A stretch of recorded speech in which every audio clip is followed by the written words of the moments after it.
Buena semana y buen mes. Bienvenidos, bienvenidas a una nueva edición de MBD Noticias en la pantalla de TV Ciudad. Tenemos 90 minutos de información por delante con Natalia Nogués en la coconducción. ¿Cómo te va, Nati? Bien, ¿y tú, Martín? Todo bien. Empezando el mes número 11, a poquitos pasos de que termine este año, ¿no? Hay quien podrá decir, mirá que ya empezó el fin de semana. Estamos hablando de nuestras ediciones que van de lunes a viernes, ¿no? Bueno, sí, exactamente. Efectivamente. Y empezamos ahora, ya en el repaso informativo, mirando hacia la residencia de Suárez y Reyes, porque allí el presidente de la República, Yamandu Orsi, presidió una nueva sesión del Consejo de Ministros y en esta ocasión, tras la reunión, habló el secretario de la Presidencia de la República, Alejandro Sánchez, que ratificó la decisión del gobierno de iniciar el proceso de rescisión contractual con Cardama y aseguró que el gobierno quiere contar de cualquier modo con patrullas oceánicas. En ese sentido, sostuvo que eso será con este astillero o con otro o con un consorcio. La interpelación a la ministra de Defensa Nacional, Sandra Lasso, por la decisión del gobierno de iniciar el proceso de rescisión con Cardama será llevada adelante por el senador nacionalista Javier García. Así lo anunció el presidente del directorio del Partido Nacional, Álvaro Delgado, quien destacó a García para desempeñar ese rol por ser quien comenzó el proceso de compra de estas patrullas oceánicas en su gestión como ministro de Defensa Nacional en la anterior administración. Además de este asunto, iremos por otros. Repasamos los titulares. El fiscal especializado en crímenes de lesa humanidad, Ricardo Percivale, solicitó penas de entre 11 y 15 años de cárcel para 9 militares retirados como autores y coautores del secuestro, las torturas y el asesinato en 1984 del médico Vladimir Roslik, considerado el último crimen político cometido en dictadura. Luis Calabuig de Leiva, el notario español que figura en el acta de la garantía de Eurocommerce que presentó Cardama y avaló el gobierno uruguayo por la compra de las 2 patrullas oceánicas, presentó una denuncia ante la Policía de España por falsificación de su firma. El ministro de Educación y Cultura, José Carlos Maía, dijo a MBD Noticias que los cambios y postergaciones en los procedimientos de la licitación de los derechos de televisión del fútbol local que ha realizado la Asociación Uruguaya de Fútbol han generado preocupación en Antel, que está interesada en participar del llamado. La Federación de Trabajadores de la Industria Láctea denunció que las cámaras empresariales han evitado concurrir a las 3 instancias convocadas para retomar la negociación del convenio y convocarán a una asamblea para definir las acciones y medidas gremiales. Hasta el 30 de noviembre, las y los contribuyentes con adeudos por tributo de patente de rodados podrán utilizar el nuevo plan de regularización de adeudos, diseñado para facilitar la cancelación de deudas acumuladas hasta el 31 de diciembre de 2024. El presidente argentino Javier Milei encabezó la primera reunión del nuevo gabinete tras los cambios que impulsó en el Ejecutivo, donde el hasta ahora vocero presidencial Manuel Adorni inició su gestión como jefe de gabinete. La Corte Suprema de Brasil ordenó preservar las pruebas del operativo policial en Río de Janeiro, que dejó más de 130 personas muertas. El juez Alexander de Moraes exigió al gobierno estadual garantizar la integridad de los peritajes.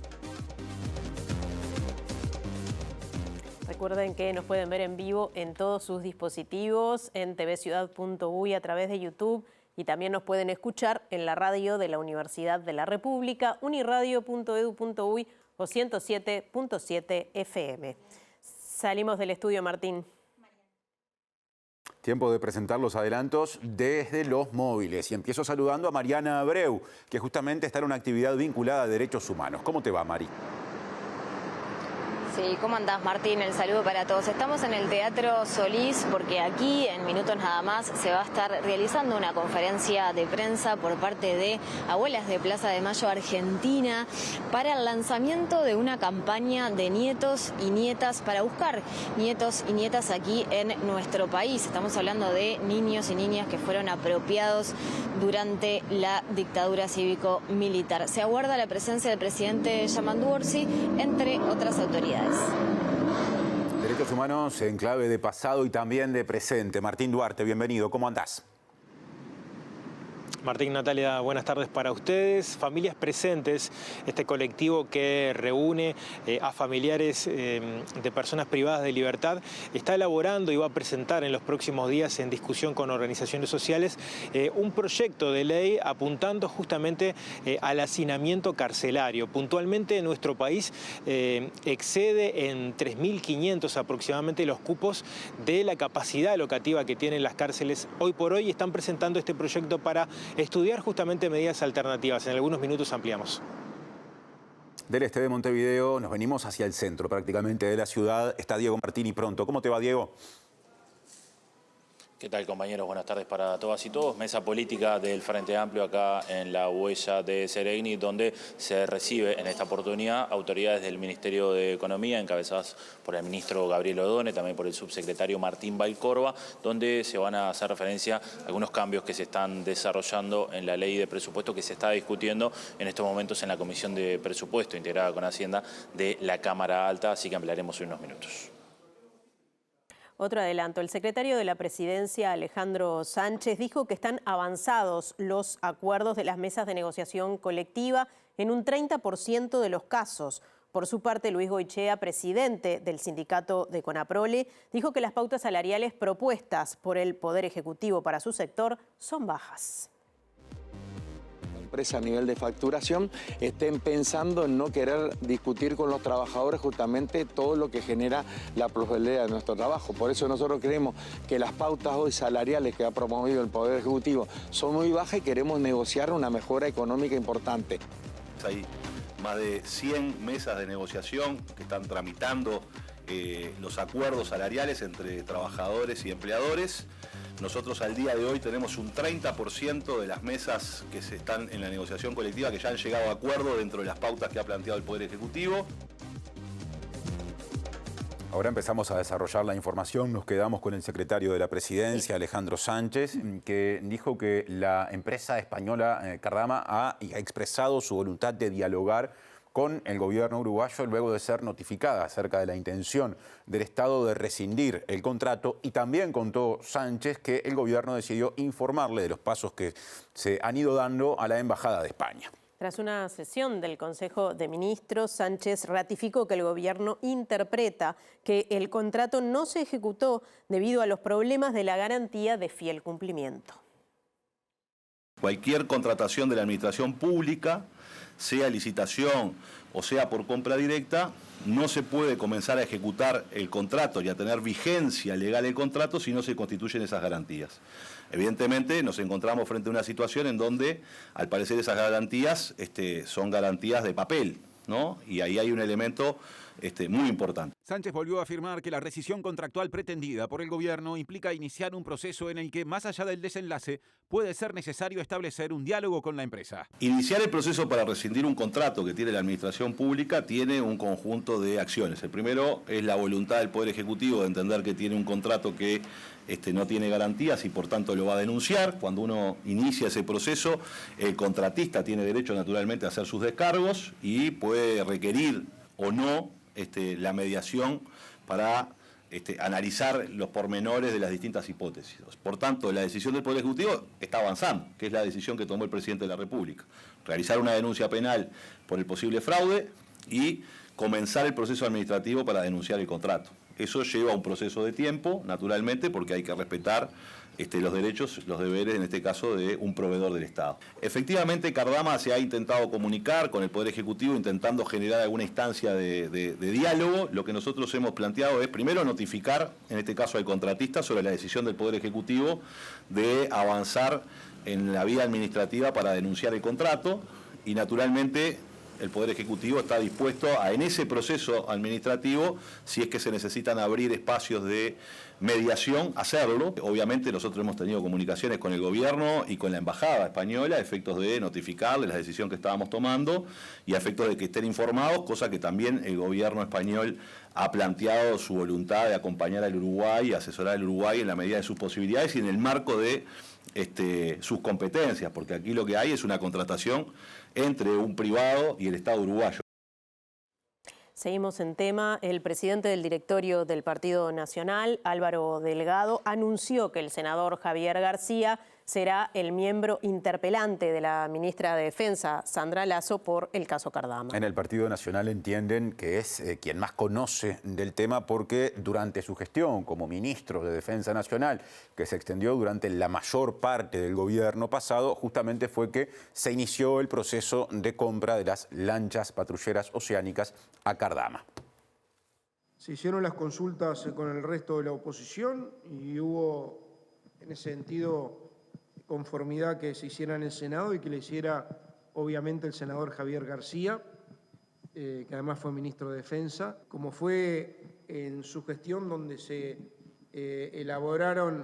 empezó todo el procedimiento para que Uruguay pudiera tener las patrullas oceánicas, y se hizo, en este caso, la adjudicación, siendo ministro de Defensa Javier García.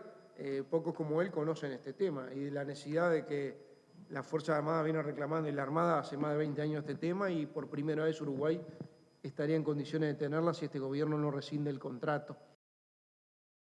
Tomamos la agenda de la Presidencia de la República. El secretario Sánchez también se refirió a la marcha de la discusión presupuestal y criticó en ese sentido un cambio introducido al proyecto de ley de presupuesto por la oposición que otorga 80 millones de pesos a políticas destinadas a estudiantes con discapacidad, por entender que ese cambio no establece la vía de financiamiento correspondiente. Confió en que el Senado resolverá este tema y, más allá de eso, dijo estar contento con la marcha de la discusión presupuestal. Estamos muy contentos porque creemos que el país ha avanzado y ha consolidado una política económica que ha tenido un amplio respaldo del espectro político, porque eso lo denota la votación en general de más del 80% de los legisladores de la Cámara de Representantes, lo cual habla que el conjunto mucho más amplio de los votos que tiene el Frente Amplio hoy respaldan la política económica que está llevando adelante el gobierno de Yamandu Orsi. Y también es verdad, algo que diría yo es poco frecuente, o diría más bien nunca ha sucedido. En este caso, la Cámara de Diputados votó un conjunto de asignaciones para la inclusión en el área de ANEP que no tienen un financiamiento. ¿Qué es lo que dice la Constitución de la República? La Constitución de la República es clara al respecto, que en el transcurso de las leyes de presupuesto, el Parlamento de la República no puede aprobar gastos sin decir de dónde salen esos recursos, ¿no? Este es un mecanismo que existe, que lo que protege justamente es al país de que el Parlamento no vote gastos que no tengan un respaldo, que serían gastos que no van a poder llevarse adelante porque no hay financiamiento de ellos. Efectivamente pasó de esa manera, no con los votos del Frente Amplio, sino con los votos de la oposición, que se votaron un conjunto de artículos que no están financiados, que ascienden a 80 millones de pesos, que es un tema que tiene que resolver ahora el Senado de la República, porque no puede salir del Parlamento un gasto que no tiene financiamiento. Esto, como cualquiera de nosotros, si vas a ir a comprar a un almacén o a un supermercado, si no tenés saldo en la tarjeta no puedes comprar nada. Bueno, una más del caso Cardama. Sí. Un notario español presentó una denuncia penal ante la policía de España por falsificación de su firma, ya que aparece en el acta de la garantía otorgada por Eurocommerce al astillero Cardama. La denuncia en España fue presentada el 28 de octubre, días después de que el gobierno hiciera pública su convicción de que el Estado fue estafado y anunciara los pasos legales y políticos de los que se está hablando.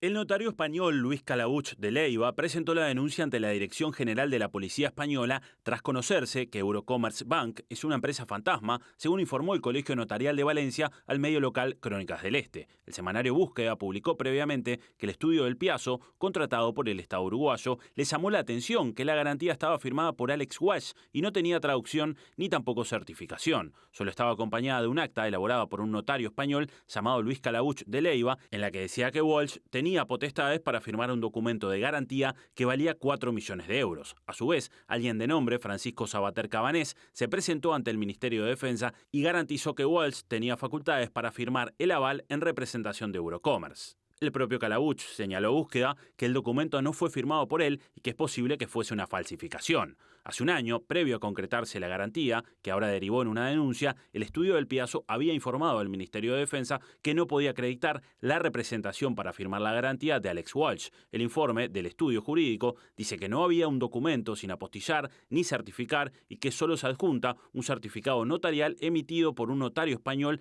que no certifica la misma, sino que señala que el documento es lícito. Del Piazo agrega que no surge de la documentación que el señor Alex Walsh pueda representar a la sociedad Eurocommerce Ltd. Con Antel Empresas estamos del mismo lado del mostrador. Bien, y ahora vamos a conocer una propuesta, un proyecto de ley para mejorar el hacinamiento en las cárceles. Nos cuenta Martín Duarte. Gracias, compañeros. Vamos a profundizar acerca de este proyecto que está trabajando el colectivo Familias Presentes, que nuclea justamente a familiares de personas privadas de libertad. Estamos con Gabriela Rodríguez, que es presidenta del colectivo y que plantean a través de este proyecto, esta iniciativa, justamente trabajar con una de las principales problemáticas que se mantiene en las cárceles, que es el tema del hacinamiento. Bueno, Gabriela, gracias por recibirnos en primer lugar. ¿En qué consiste y cómo empezaron a trabajar los familiares justamente en este proyecto? Bueno, en realidad a comienzos de este año una persona presa nos hizo llegar algunas ideas que tenía sobre un proyecto de ley que trabajara la mejora en el sistema carcelario. Y para que nosotros como colectivo lo trabajáramos. Ahí lo empezamos a discutir, hicimos consultas con varias abogadas amigas de la asociación y bueno, y ahí fue tomando forma sin dejar de respetar la esencia del proyecto y empezamos a darnos cuenta que había algo que en las distintas propuestas que se vienen trabajando desde hace un buen tiempo no había sido suficientemente abordado, que es este tema de cómo hacemos para bajar el nivel de hacinamiento en las cárceles. Porque con este nivel de hacinamiento, todas las otras propuestas, que ojalá todas tengan andamiento, tienen patas cortas. Para hacer gráficos, incluso para que el televidente entienda, al día de hoy la población carcelaria supera las 16.000 personas en un cupo aproximado que ronda en los 13.000, ¿no? O sea, hay un déficit de por encima de los 3.000 cupos, ¿no? Exactamente, y que el propio INR plantea que seguramente ese déficit está subvalorado, porque se están contando como plazas hoy espacios que originalmente son pasillos, comedores, salones y demás. Entonces el déficit seguramente sea mucho mayor. Entonces hay propuestas de más plazas que ya se sabe que son insuficientes para la población que hay hoy, pero que crece por 1.000 personas anualmente si no se hace algo que detenga ese crecimiento del sistema carcelario.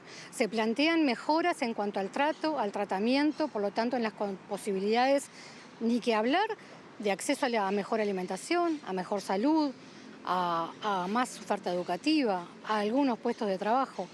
Pero ¿cómo podemos pensar que eso es posible que sea bien trabajado cuando las personas donde pueden dormir 4 duermen 9? Nosotros decimos, está tan mal el sistema carcelario que en realidad estamos pensando con algo tan básico que es que la gente tenga un mínimo espacio vital donde vivir, donde dormir y donde también poder hacer actividades. Gabriela, ¿y qué propone el proyecto para meternos justamente en él? Bueno, el proyecto propone algo que los abogados le llaman la regla del numerus clausus, que es, en buen romance, la ley del cupo. ¿Qué quiere decir? Que si en el sistema penitenciario hay lugar para 1.000 personas, no puede haber 1.002, tiene que haber 1.000. Para que entren 2 personas más, tienen que salir 2 personas más. Entonces, propone crear una comisión que esté integrada por distintos organismos del Estado que tienen responsabilidad sobre la administración de justicia y no solo sobre la administración del sistema penitenciario, para ir abordando periódicamente esta situación y que se puede ir estudiando, bueno, cómo se llega a un número que sea suma cero dentro del sistema y después cómo se mantiene. Porque también tenemos que pensar, ¿es lo mejor social y económicamente para nuestro país invertir en crear nuevas cajas de zapato para generar nuevas celdas? ¿O en realidad deberíamos invertir en otras cosas que sean más productivas y que hagan que las personas que están en el sistema penitenciario estén en mejores condiciones de reinsertarse en la sociedad cuando salgan y de convivir con todos nosotros? ¿Esto plantea las penas alternativas, por ejemplo, como una de esas posibilidades? Eso plantea las penas alternativas, plantea la restitución de los institutos liberatorios que se fueron sacando a lo largo del tiempo durante los últimos años, pero sobre todo poner sobre la mesa para que como sociedad discutamos qué queremos. O sea, nosotros estamos hoy en esta situación de seguridad pública de la mano de que durante décadas nos dijeron que más cárcel, más penas y más años iba a ser la solución. Bueno, no lo respondemos nosotros, la realidad nos está respondiendo que evidentemente esa no fue la solución. Entonces vamos a tener que ensayar respuestas nuevas para los problemas que tenemos. Problemas que son complejos y que ninguna solución es sencilla. Nosotros tampoco decimos que esta sea la solución a todo, sino que esto es la solución para sumar a integrarla al otro conjunto de propuestas que están discutiéndose. Brevemente y para cerrar, la propuesta fue trabajada por Familias Presentes con YELSUR, el estudio de abogados incluso que estuvo colaborando. ¿Cómo se lleva al ámbito parlamentario? ¿Ya han tenido algún encuentro o la idea es presentarlo a algunos legisladores? Bueno, nosotros a partir de tener la propuesta pronta con YELSUR y haberla discutido a la interna de nuestra organización, la pusimos sobre la mesa a presentarla a más de 20 organizaciones sociales, porque entendemos que es muy importante el intercambio con la sociedad civil organizada. El mes pasado tuvimos ese encuentro, que en esta semana volveremos a encontrarnos para seguirlo conversando. Seguramente lleguen aportes, lleguen nuevas ideas, y hemos estado empezando a intercambiarlo con algunos legisladores y legisladoras, y vamos a seguir en este periodo. Pero para nosotros es tan importante que el sistema parlamentario lo tome como que la sociedad civil también lo discuta. Gabriela, gracias por estos minutos, es muy amable. La presidenta, en este caso, de Familias Presentes, a propósito de lo que es esta iniciativa para atender el tema del hacinamiento en cárceles. Sigan por allí ustedes, compañeros. Muchas gracias, Martín y resto del equipo. Cambiamos de asunto. Les contamos que el presidente del directorio del Partido Nacional, Álvaro Delgado, dijo que en su colectividad política justamente hay poco entusiasmo con respecto a la marcha de los encuentros por seguridad que forman parte del Plan Nacional de Seguridad Pública que se propone elaborar el gobierno. En la reunión del directorio nacionalista de este lunes se evaluó el trabajo de los equipos técnicos que participan en ese ámbito, y si bien se presentarán nuevas propuestas, Delgado insistió en señalar que el Ministerio del Interior está muy pasivo en el tema seguridad. La verdad que poco entusiasmo sobre la concreción, sobre el avance, sobre la receptividad de las iniciativas que el Partido Nacional y otros partidos de la oposición están presentando en materia de seguridad pública. Hasta ahora vemos un Ministerio del Interior muy pasivo en materia de seguridad, que es el tema que más le importa a la gente, y que en realidad, con sorpresa, vemos que están trabajando sobre la elaboración de un plan que se empezaría a aplicar con recursos previstos para el 2027. Este es un tema para hoy, no para el 2027. Nosotros vamos a hacer lo que tenemos que hacer, es presentar las iniciativas que presentamos, que entendemos, algunas están en el Parlamento, otras se van a presentar en el Ministerio del Interior. Delgado también hizo referencia al informe que entregó al directorio del Partido Nacional Leandro Claramunt, representante por la oposición en la Unidad Reguladora de Servicios de Comunicaciones, crítico sobre los temas que se están analizando en el organismo. Y la preocupación por el cercenamiento o el condicionamiento a la autonomía que la URSEC tiene en el contralor y las garantías para poder ejercer libremente la actividad que ejercen ustedes, medios de comunicación, donde se está dando un poder mucho mayor a la DINATEL, o sea, al Poder Ejecutivo de turno, y queremos hacer un seguimiento de esto que no sea una injerencia directa o subyacente de presión sobre los medios de comunicación, que para nosotros es un tema absolutamente prioritario, que puedan trabajar con libertad.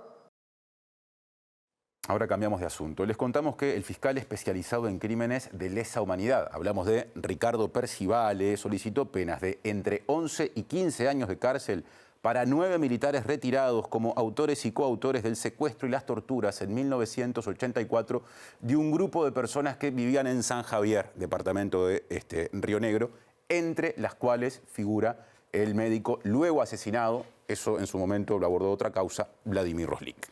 En el juicio oral y público que se desarrolla en Fraiventos y al que asistió el intendente de Río Negro, Guillermo Lebrato, Percivale detalló los hechos que sucedieron en el batallón número 9 de Infantería de la capital departamental. Hoy es que venimos a usted a solicitarle la condena de Óscar Mario Roca Baraldi, Dardo Ivo Morales Machado y Abel Edison Pérez Cirilo como autores penalmente responsables de reiterados delitos de privación de libertad, en reiteración real con reiterados delitos de abuso de autoridad contra los detenidos, y estos en concurso formal con reiterados delitos de lesiones graves y los anteriores en concurrencia fuera de la reiteración con reiterados delitos de privación de libertad en calidad de coautores a la pena de 15 años y 6 meses de penitenciaría. 2. De Sergio Héctor Cobarrer Barrón y Jorge Ricardo Soloví Feriz como autores penalmente responsables de reiterados delitos de privación de libertad en reiteración real con reiterados delitos de abuso de autoridad contra los detenidos y estos en concurso formal con reiterados delitos de lesiones graves y los anteriores en concurrencia fuera de la reiteración con 3 delitos de privación de libertad en calidad de coautores a la pena de 14 años y 6 meses de penitenciaría. 3. De Daniel Edgardo Castelá Lorenzo y Rodolfo Gustavo Costa Bentancur como autores penalmente responsables de reiterados delitos de privación de libertad en reiteración real con reiterados delitos de abuso de autoridad contra los detenidos y estos en concurso formal con reiterados delitos de lesiones graves y los anteriores en concurrencia fuera de la reiteración con 3 delitos de privación de libertad en calidad de coautores a la pena de 13 años y 6 meses de penitenciaría. 4. Luis Pedro Estebenec Stasiak como autor penalmente responsable de reiterados delitos de abuso de autoridad contra los detenidos y estos en concurso formal con reiterados delitos de lesiones graves y los anteriores en concurrencia fuera de la reiteración real con 3 delitos de privación de libertad en calidad de coautor a la pena de 11 años y 6 meses de penitenciaría. Y 5. Eduardo Sáenz Pedrini como coautor penalmente responsable de reiterados delitos de abuso de autoridad contra los detenidos y estos en concurso formal con reiterados delitos de lesiones graves y los anteriores en concurrencia fuera de la reiteración con reiterados delitos de privación de libertad a la pena de 13 años de penitenciaría. Y ahora cambiamos de asunto. El ministro de Educación y Cultura, José Carlos Maía, destacó que los cambios y postergaciones en el proceso de licitación de los derechos de televisación del fútbol uruguayo que realizó la Asociación Uruguaya de Fútbol han generado preocupación en Antel, que está interesada en participar del llamado. Y ante esta situación, Maía le envió una carta a la AUF reclamando transparencia y garantías. Lo que yo transmití al presidente de la Asociación Uruguaya de Fútbol es que es de buen uso la transparencia en cuanto a los servicios, en cuanto a los procedimientos. Obviamente es una empresa privada y me consta que es así, regulada por el Estado, pero siempre es buena consejera y defendiendo los intereses del Estado que haya transparencia, que haya criterios objetivos y que, bueno, si mañana alguien gana, que el que gane, o el que transmite en cualquier área. Pero habiendo interés o posible interés del Estado a través de Antel de participar, que sean claras las garantías para quienes efectivamente están interesados en ello, es algo que creo que es de buena práctica y hace bien. ¿No están siendo claras? Bueno, hubo cambios desde el original, insisto, y después postergaciones, y los métodos que se plantean son métodos que desde el punto de vista de Antel le generan preocupaciones. Y bueno, el rol nuestro no es quién gana o quién pierde, y mucho menos ingresar en algo tan complejo como son los intereses que hay en el fútbol. Pero sí, desde el punto de vista del Estado, bueno, aquellos lugares donde posiblemente puede ser parte de, quiere tener las reglas bien claras para poder hacerlo sin verse perjudicado y tener claro las oportunidades o los desafíos. Presenta Mercado Agrícola de Montevideo, en el corazón de un barrio donde late la ciudad. Mercado de Historias. Mercado de Historia.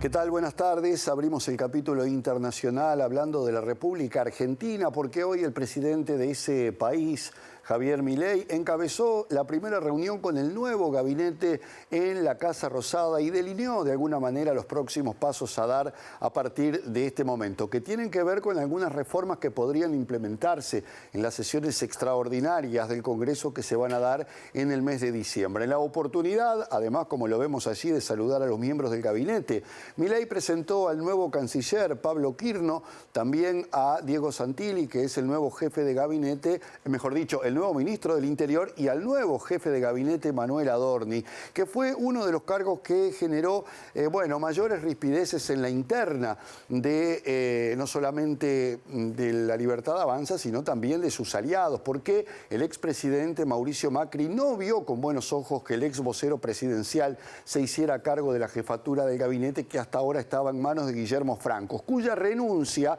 volvió a demostrar que dentro de la Libertad Avanza hay una interna importante que tiene que ver con la hermana del presidente, Karina Milei, y con su asesor, Santiago Caputo, un hombre que había sonado como jefe de gabinete que por ahora sigue siendo asesor del presidente Milei. Habrá que esperar, hay reformas que pretende el presidente argentino llevar a cabo, entre ellas fiscales y también de seguridad, entre otras.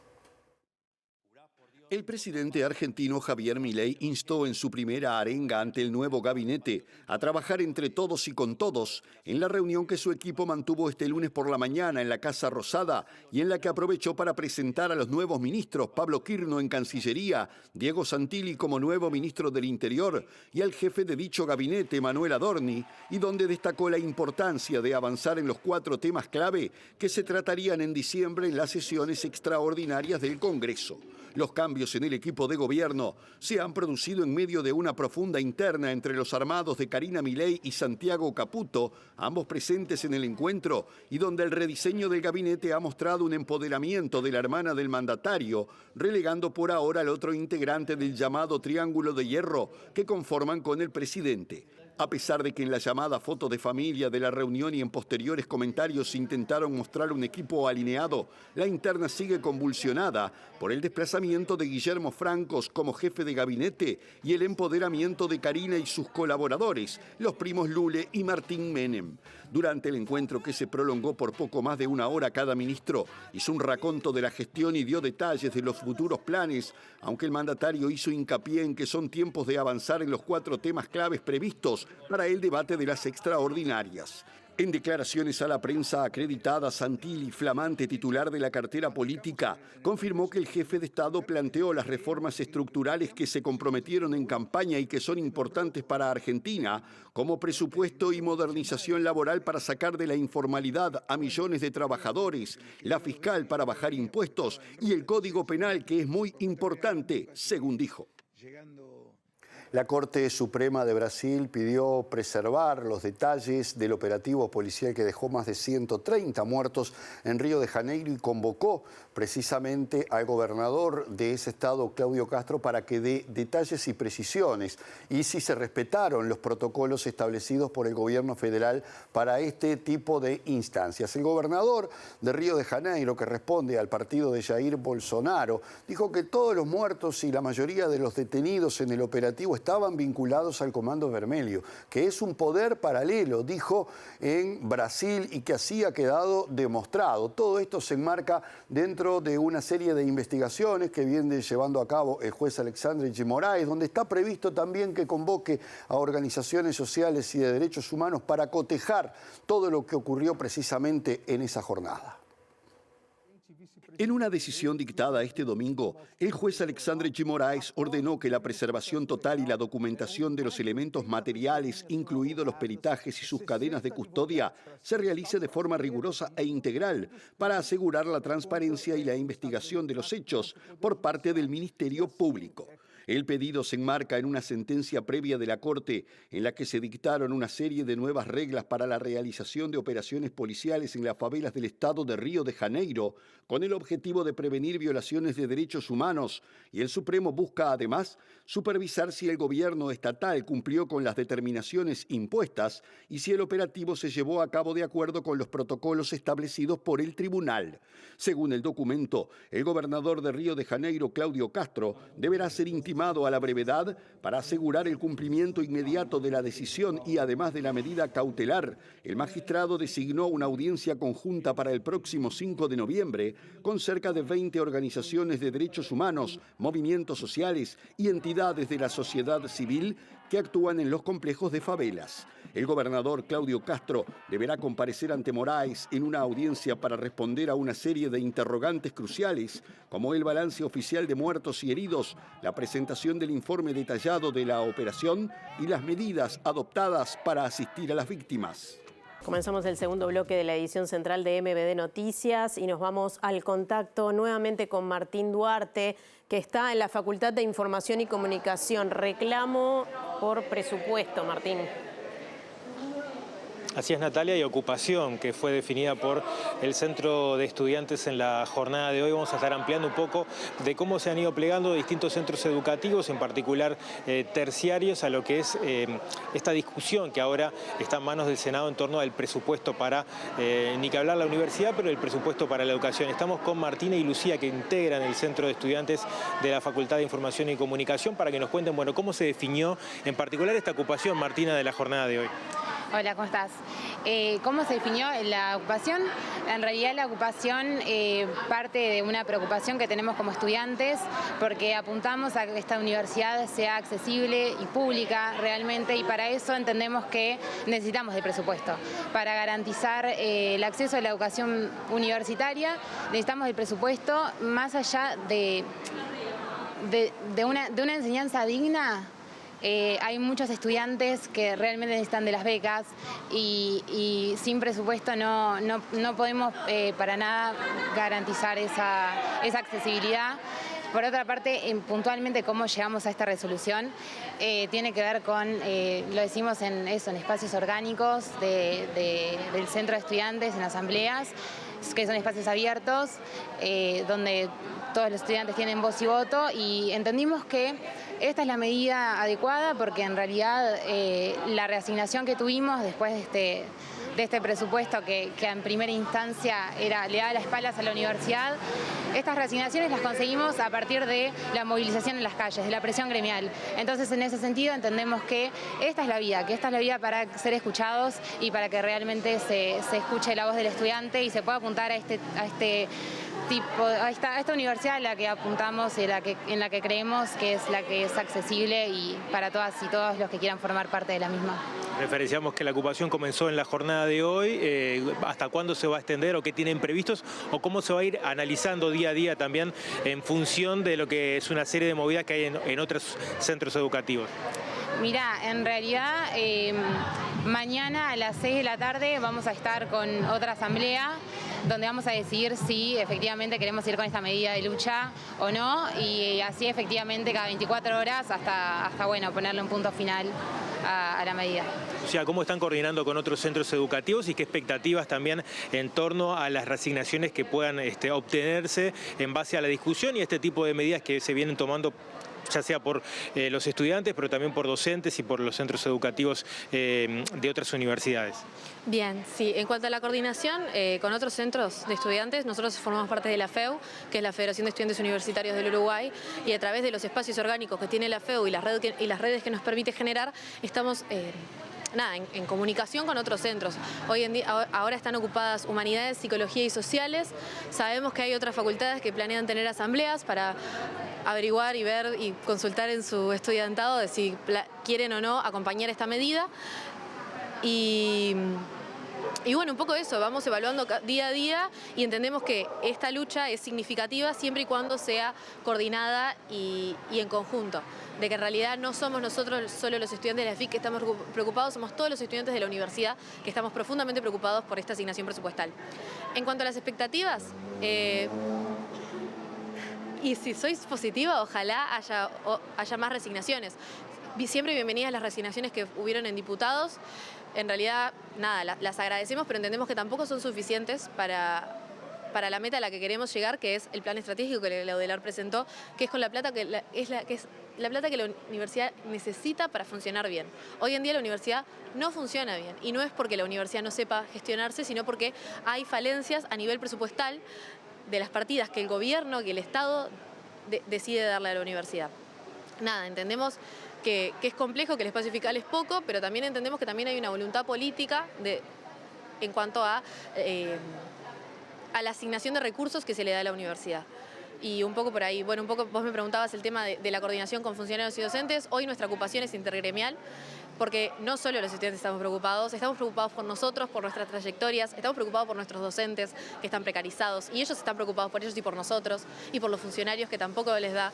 El edificio es enorme, no sé si lo vieron, si alguna vez vinieron, no tenemos los funcionarios suficientes y no tenemos los recursos suficientes, por lo menos en la FIC y en toda la universidad, y me consta, para seguir manteniéndonos de esta manera. Bueno, les agradezco mucho el tiempo. Me imagino que también mucha gente que pasa por la calle llega y se acerca y les consulta acerca de cómo viene la cosa, y en particular también es eso, un poco visibilizar lo que está pasando en la universidad. Les agradezco el tiempo, muy amables.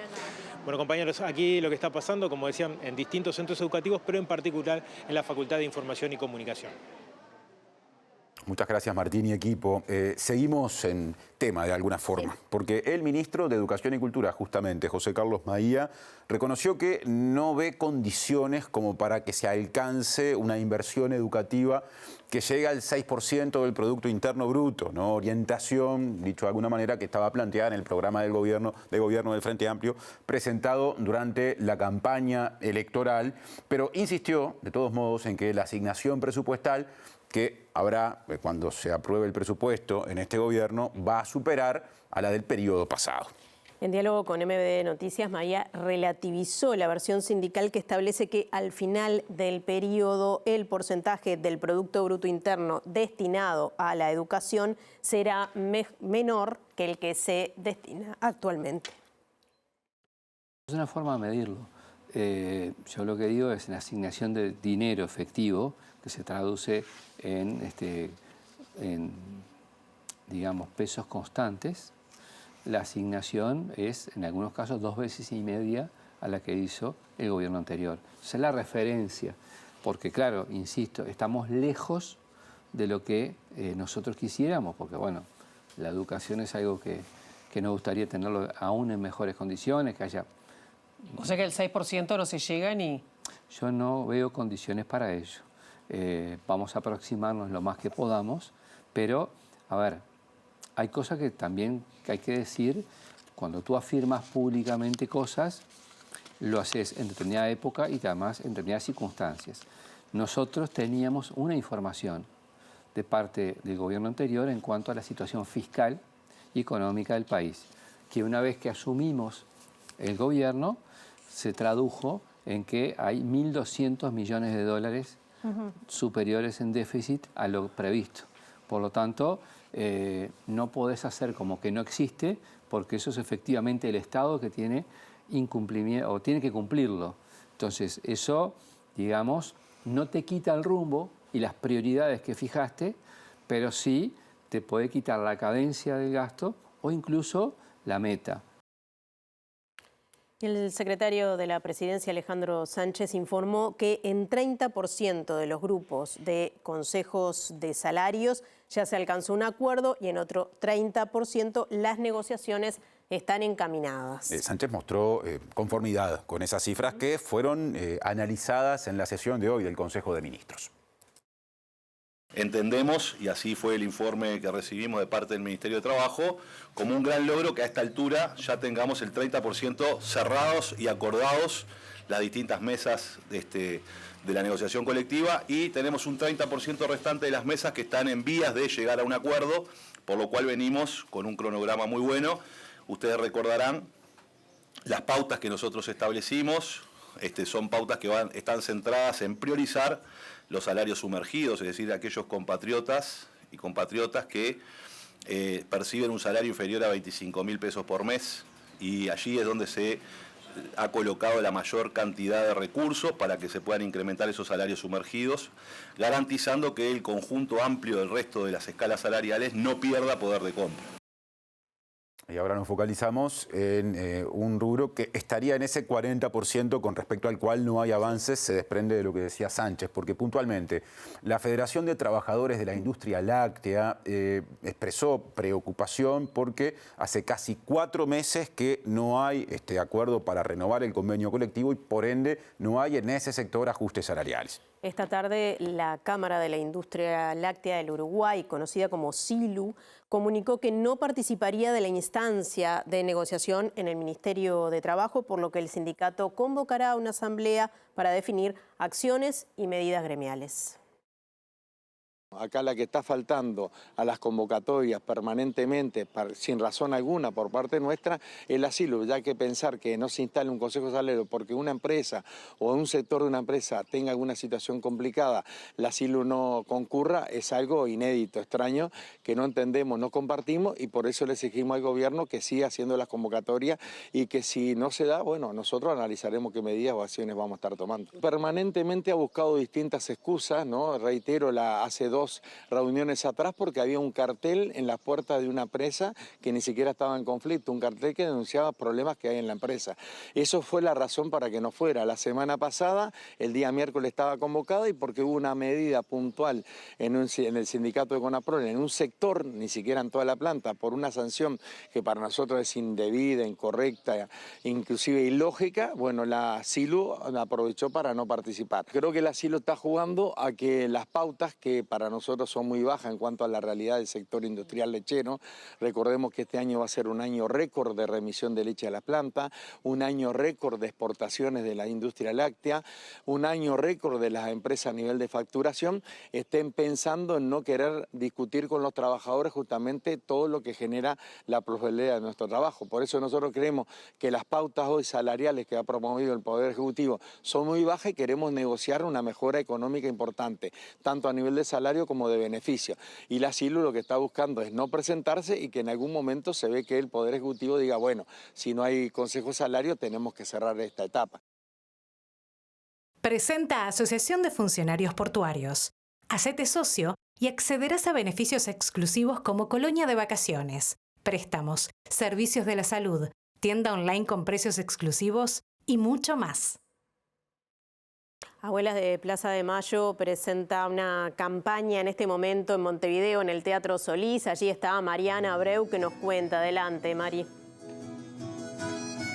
Así es, Natalia. Abuelas de Plaza de Mayo Argentina está por iniciar esta conferencia de prensa en la que se va a estar presentando una campaña para la búsqueda de nietas y nietos aquí en nuestro país. Estamos hablando de personas que fueron apropiadas en la época de la dictadura, en el marco del terrorismo de Estado, en esta coordinación que se llamó Plan Cóndor que hubo en los estados justamente para ejercer este terrorismo de Estado. Está cantando León Gieco, están autoridades de gobierno, entre ellas el presidente de la República, y en unos minutos nada más vamos a conocer más detalles de esta campaña que apunta a justamente que se pueda conocer identidades de personas nacidas entre 1975 y 1983 y que tengan dudas justamente sobre su identidad o que quieran aportar información al respecto. Así que en unos minutitos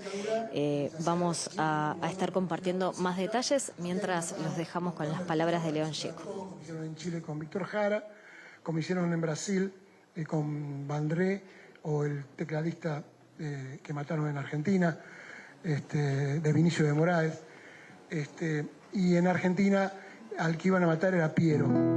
Entonces entablamos un contacto con Piero maravilloso, muy buenos amigos, y dije, nos vamos a unir en una canción. O sea, la primera parte es una cosa mía y la segunda parte es de él. Se llama la canción Días Peligrosos. Perdón.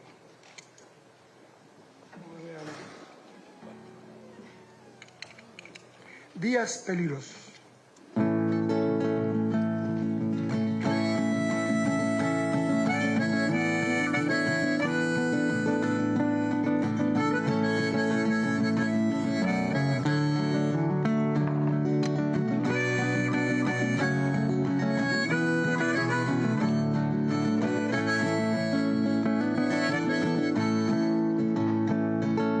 Fui llorando a casa a encontrarme con mi papá.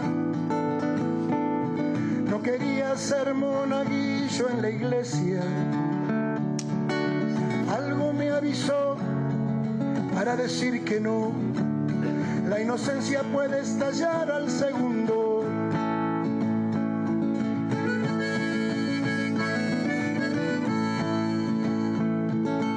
Él me miró a los ojos y un abrazo me dio.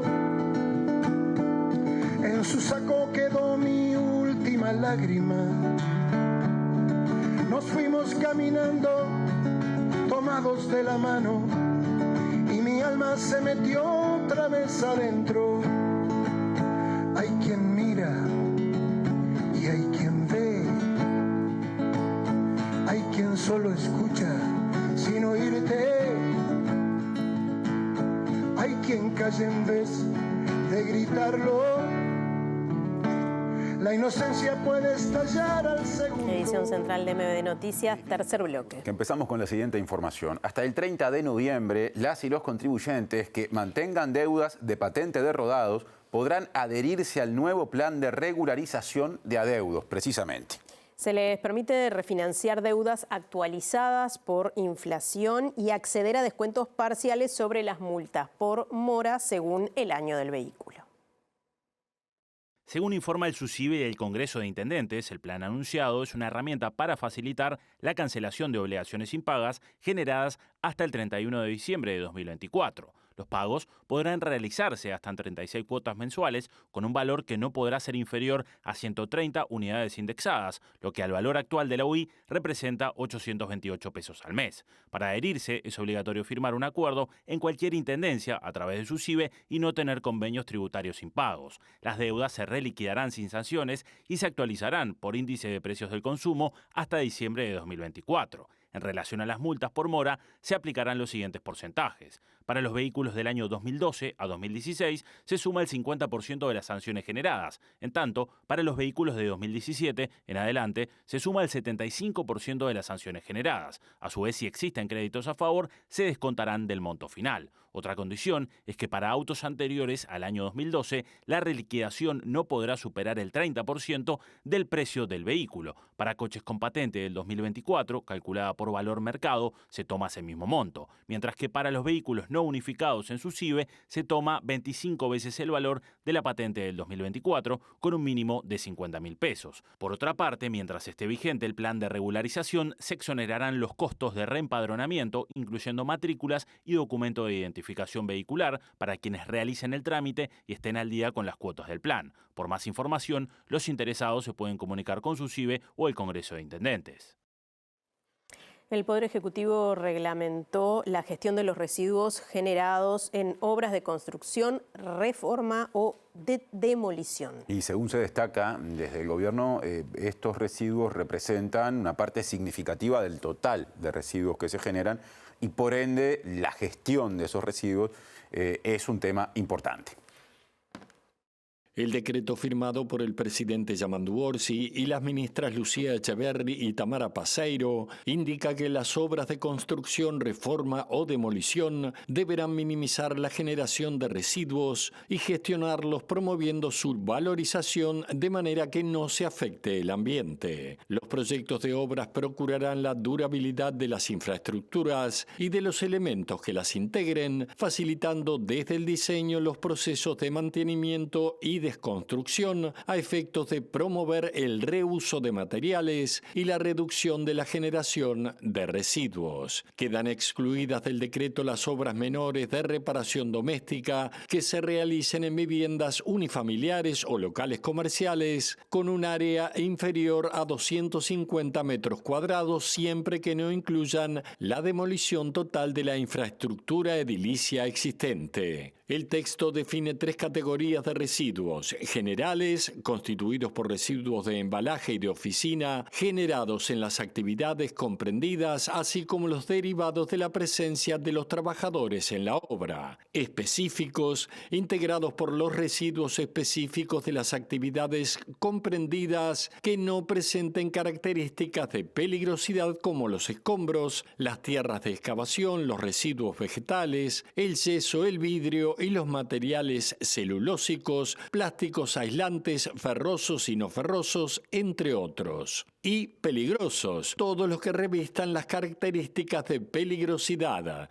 También se consideran residuos de obras de construcción peligrosos, entre otros, el amianto, las maderas tratadas con sustancias peligrosas, los aceites lubricantes y residuos de hidrocarburos, los solventes y las pinturas, las tierras o escombros contaminados con sustancias o materiales peligrosos. peligrosos. El Ministerio de Ambiente, en un plazo de 6 meses, deberá aprobar una guía de clasificación y segregación en origen de residuos de obras de construcción.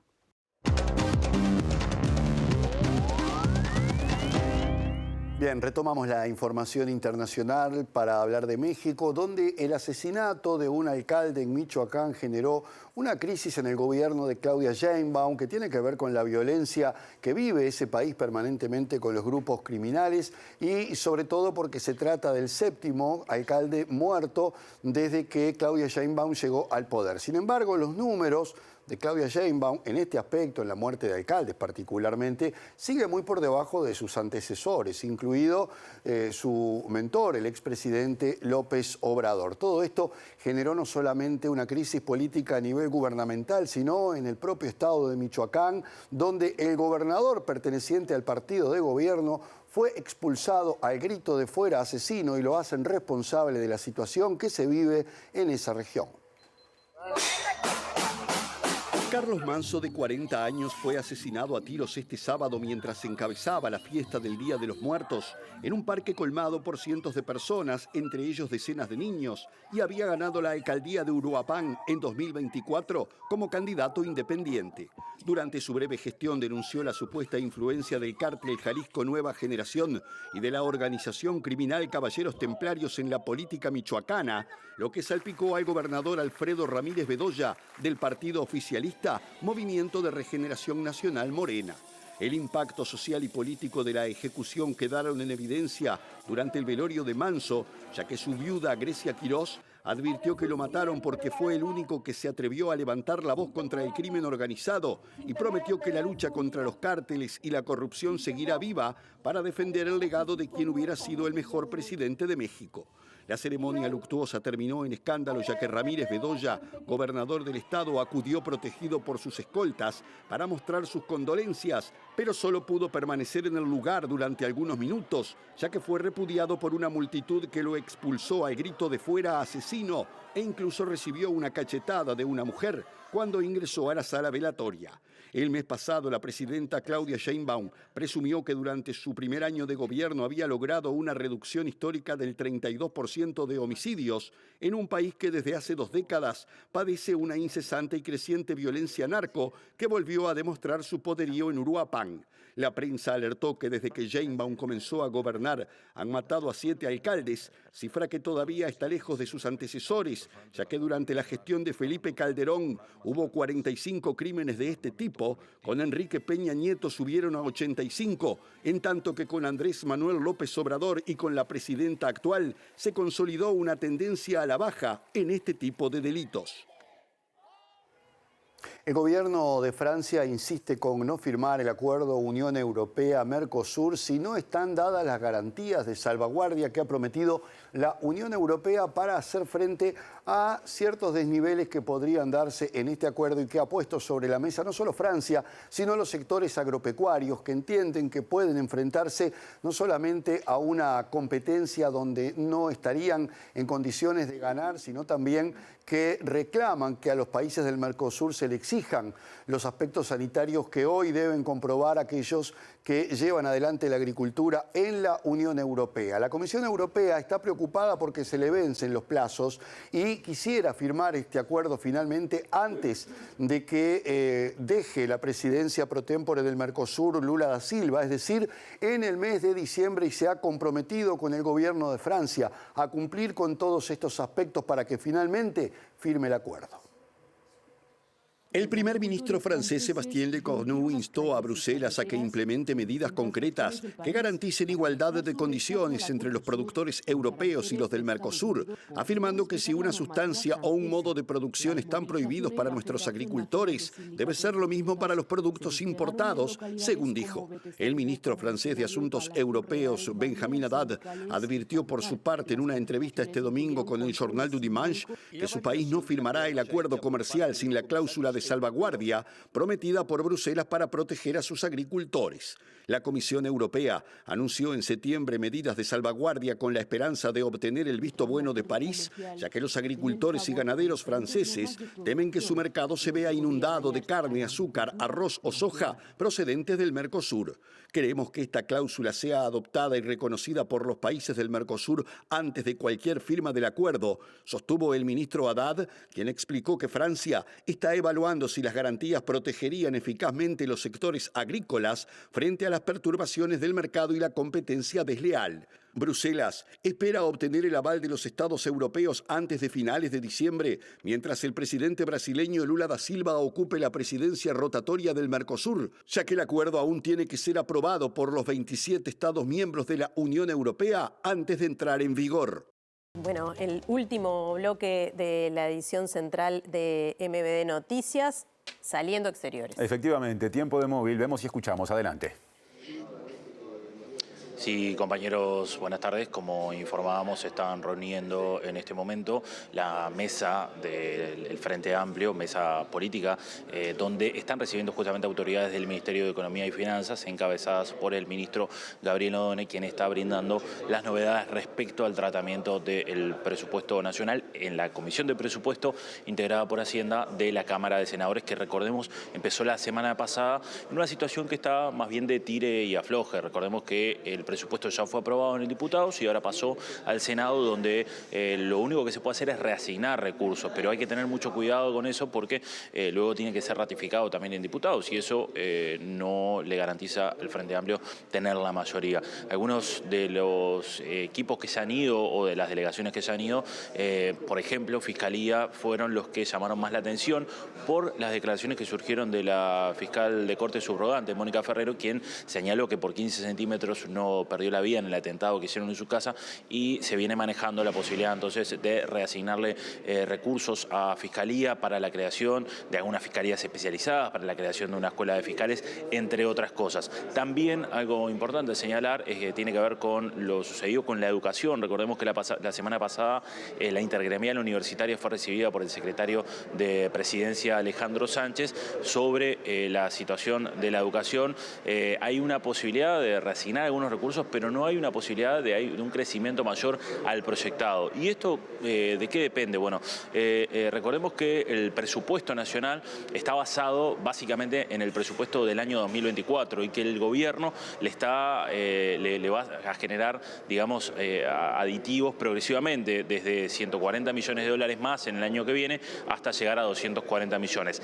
El gobierno espera un crecimiento en la economía y en base a ese crecimiento del PBI es donde a partir del año 27 podría empezar a darles más recursos a la educación para llegar a ese 6% que hoy parece más lejano. Lo que también es importante es que el gobierno ya informó que no enviará un mensaje complementario a esta Cámara para poder dar nuevos recursos. Entonces esto también evitaría que obviamente se incumpla con lo que mandata la Constitución, que es que en esta instancia solamente se pueden reasignar recursos, por ende parecería difícil. Y hay otra molestia también dentro del Frente Amplio y dentro de las autoridades de economía, es una reasignación, una asignación que se votó por parte de diputados de 80 millones de pesos para la ANEP que no estaban previstos y que solamente se votaron por parte de diputados de la oposición. Y como no estaban previstos, no es un dinero que haya de dónde sacarlo. Por ende, también hay una molestia con esto que se dio por parte de la oposición. Quienes están allí están señalando que estas últimas instancias, hoy por ejemplo fueron autoridades del Ministerio de Trabajo y Seguridad Social, también de la Oficina de Servicio Civil, están siendo instancias un poco hostiles en la discusión presupuestaria que se viene dando y no con el aval de construir. Además, recordemos que están atravesadas por la situación de Cardama y por la situación del presidente de ACE, Álvaro Danza. En un ratito vamos a estar por acá, el ministro de Economía, acompañado por el presidente del Frente Amplio, Fernando Pereira y Gabriel Odone, van a estar dando declaraciones, así que tendremos más novedades. Muchas gracias, Diego, y resto del equipo por este informe. Ahora cambiamos de tema. Les contamos que durante todo noviembre y los primeros días de diciembre se lleva a cabo un ciclo de películas recientemente estrenadas que se van a exhibir en distintos puntos de la ciudad. En salas descentralizadas, y esta actividad es organizada por la Intendencia de Montevideo.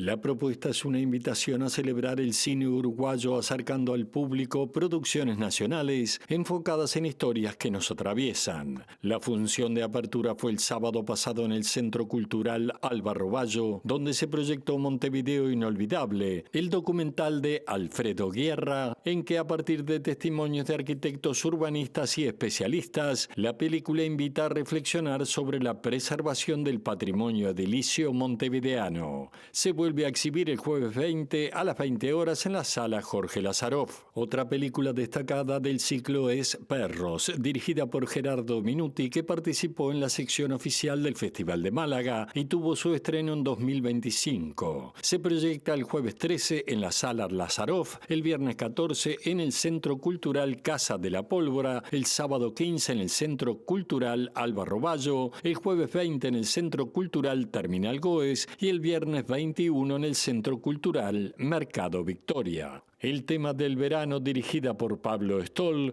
que tuvo su estreno mundial en el Festival de Sitges 2024 y obtuvo el premio a la mejor dirección en el Festival Buenos Aires Rojo Sangre. Se exhibe el jueves 6 en el Centro Cultural Terminal Goes, el sábado 8 en el Centro Cultural Artesano, el jueves 27 en el Centro Cultural Florencio Sánchez, el viernes 28 en el Centro Cultural Casa de la Pólvora y el sábado 6 de diciembre en la Sala Lazaroff. La mitad de mi familia y Nina y Emma son las películas que completan el ciclo.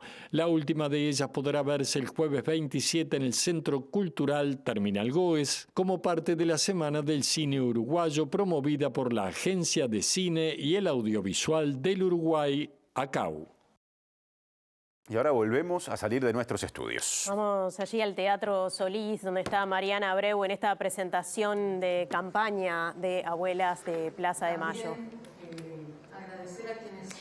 Sí, campaña dirigida a personas nacidas entre 1975 y 1983 que tengan dudas sobre su identidad o que quieran aportar información, porque Abuelas de Plaza de Mayo de Argentina y en coordinación con Uruguay y otros países de América Latina están en esta campaña que ellas vienen trabajando desde hace años, casi 50 años, en la recuperación de nietos y nietas, niños que fueron apropiados por el terrorismo de Estado. Y está hablando Macarena Hellman, justamente una de las nietas recuperadas. La escuchamos. Están acá, están a su vez trabajando por la causa que nos involucra a todos.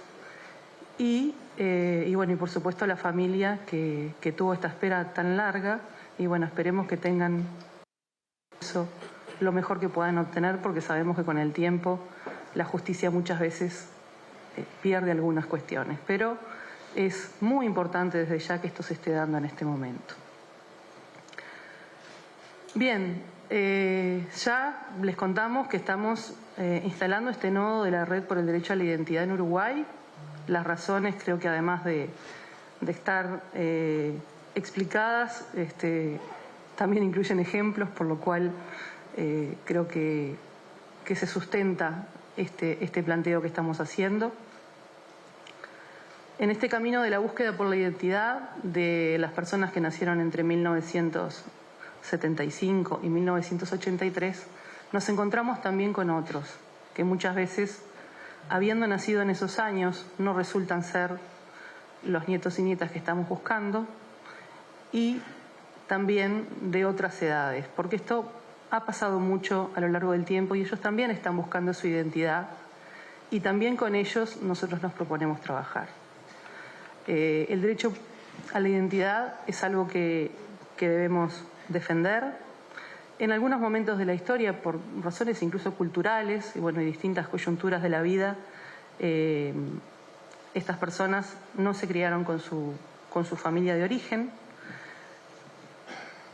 Y bueno, esto también tenerlo presente, ¿verdad? Y en ese sentido, Uruguay ha recorrido un camino en el cual, ya sea a través de instancias internacionales, de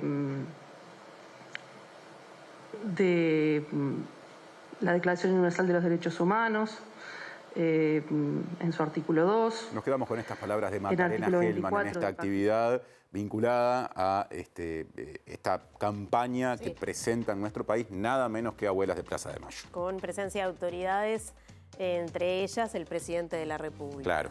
Así que tendremos, por supuesto, todo lo que surja de allí en las próximas ediciones. Ahora vamos a repasar los datos del tiempo. Inumet prevé lo siguiente, pronostica, mejor dicho, lo siguiente para las próximas 48 horas. Empiezo por lo previsto para mañana, martes 4 de noviembre en Montevideo y área metropolitana. Por la mañana, aumento de nubosidad. Y por la tarde y la noche, sí, nuboso, cubierto, precipitaciones y tormentas. Temperaturas extremas pronosticadas para mañana martes, una mínima de 15 grados y una máxima de 23. Y el miércoles baja un poquitito la temperatura y disminución de nubosidad y precipitaciones aisladas en la mañana, en la tarde algo nuboso y nuboso. La mínima será de 11 grados y la máxima de 19. Ahora lado B en la pantalla de TV Ciudad y a su término, el 9 de Noticias reaparecerá en síntesis con lo más importante de esta edición, que está llegando al final. El reencuentro con las noticias mañana a las 8, luego a las 13 y a las 18:30 los estaremos esperando. Que pasen bien, les esperaremos mañana. Hasta mañana.